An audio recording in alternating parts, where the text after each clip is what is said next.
You are listening to Feed 44, the official podcast channel of the Center for a Stateless Society.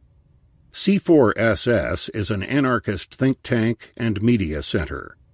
For more information, please visit c4ss.org. Sao Paulo, Worthy of Wilderness, by Grant A. Mincy. Posted on March 9th, 2015 on c4ss.org and read by Thomas J. Webb.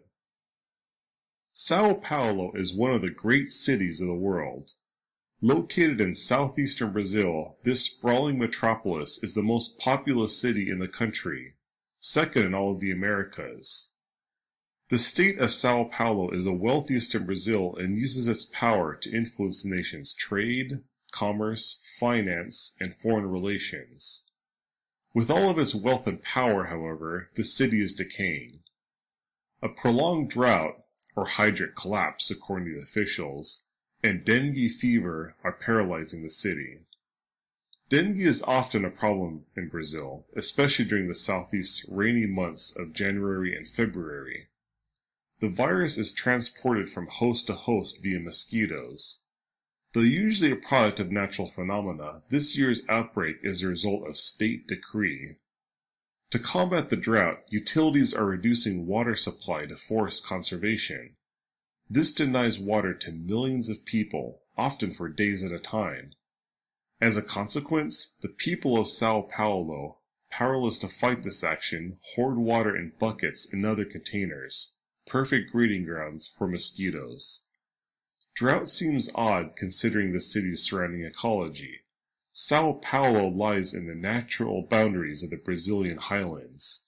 Ancient basaltic lava flows first molded the region, while erosion produces nutrient-rich volcanic soil. As a result, these lands were once host to lush forest, an array of biomes, incredible biodiversity, and 12% of the world's freshwater reserves. The economics of growth have not treated the region well, however. Though blessed with natural splendor, sprawl continues to invade the forest, so much so that only 7.3% of the original landscape remains. It is this plunder that brought about the current crisis.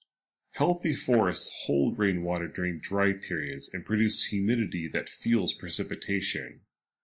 Sao Paulo is heavily industrialized and mechanized, however, and the financial sector demands sprawl. The city is heavily managed by zoning restrictions, creating spaces of capital, places of poverty, and state enclosure.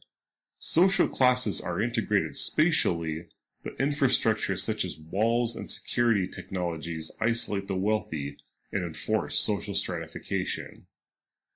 Urban planning revolves around capital. Sao Paulo is a top-down city ever pushing into the landscape. Its demand for resources is great. As bad as the current situation is, though, the forest offers redemption. It is amazing what natural systems can teach us. When we consider natural systems, we see the simple turn to the complex in a great bottom-up diversification of life. The wild functions under the fixed laws of nature. It is competition in a world of scarcity, mutualism among species of different kingdoms, cooperation among the three great domains of life, and selection pressures that order the natural world. Looking to the complex order of the forest, a world free of archism is revealed. So let's study the forest, then look back at civilization. Let's craft the commons and a society worthy of wilderness. Common institutions, free of the limitations and restrictions of growth for growth's sake, will allow democratic markets to develop. Democratic markets are liberated of politicians who continually fail the populace. For the natural rules of scarcity, a grand conservationist ethic will emerge. No longer will there be islands of forest in a vast sea of capital industrialism, but just the opposite. The forest will be part of the city, and vast wilderness areas will rarely, if ever, be occupied by our bodies. Pristine forests will be full of water. This is radical freedom, the nature of liberty, true, self-organized, sustainable process.